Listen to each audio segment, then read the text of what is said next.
So I wanted to start out this interview in the same spirit of the love and support your characters possess. What is your favorite performance of the person sitting next to you? Oh, I love that.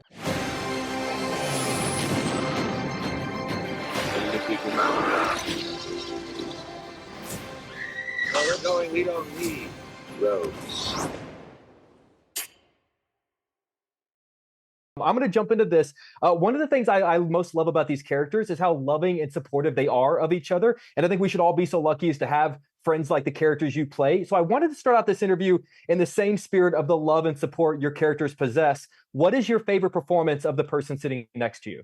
Oh, I love that. You mean performance in carnal any film? knowledge. We'd be good together. I'm dating your best friend. What are you so afraid of? Not you. Yeah. Candy. Carnal knowledge. And Harold. Clute. Did I fail you, Bree?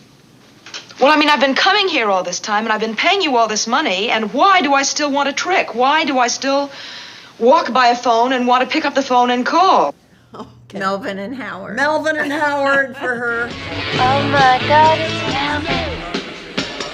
Hi, Melvin. And Clute for her. She won an Oscar for that. Seriously, I could just sit here all day and just go through all of your filmographies about all of your amazing performances. I think that's fantastic. Thank you for doing that for me. So much of this movie is about, I guess, when to listen to the universe and when to acknowledge the signs that you should do something in your life. The book says we can't reject our destiny, and I think we should all go to Italy. Like go to Rome or maybe get married. And I am curious as to whether or not any of you have ever made a career decision based on a sign from the universe. Has there ever been any sort of signal that's told you to maybe take or not take a role in a film?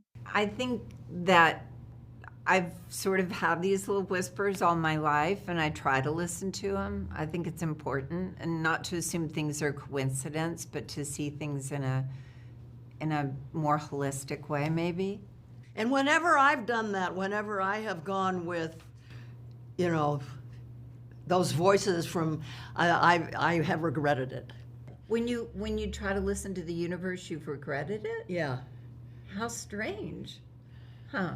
I want to go back to, I guess, just the original idea of a book club, which is something that can really bring people together and help deepen friendships. And there's another experience that all of you share at a very similar time that I'm curious if it brought you close together, which is, and Ms. Fonda, you brought this up earlier, your Oscars experience. Ms. Fonda, you and Ms. Bergen, you were both nominated in 1980. Ms. Steenburgen, you were nominated the next year, I believe. And I'm sort of curious, I know the award season can be such a long, drawn-out process.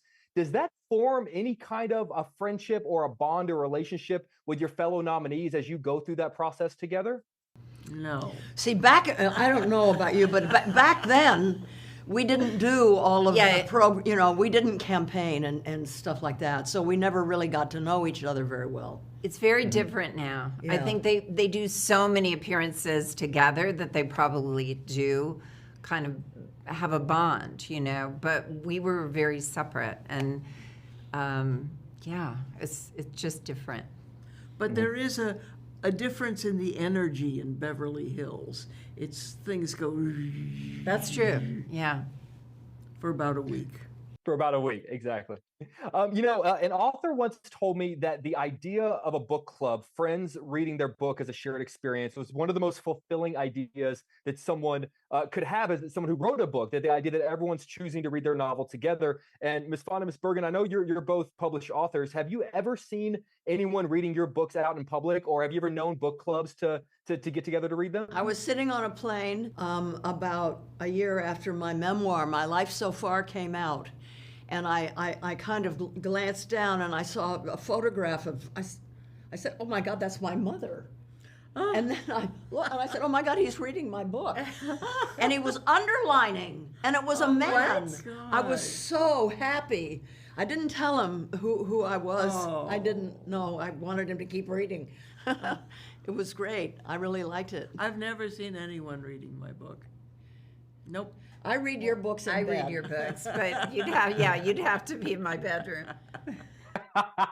Ladies, seriously, thank you. I cannot thank you enough for not just taking the time today, but making these movies, and they're really special. And as you know, like I told you, they hold a very special place in my heart. And thank you for always being the legends that I knew you were. So seriously, I appreciate you. Thank you for your time. Thank you. Nice to meet you. Give our love to Chicago.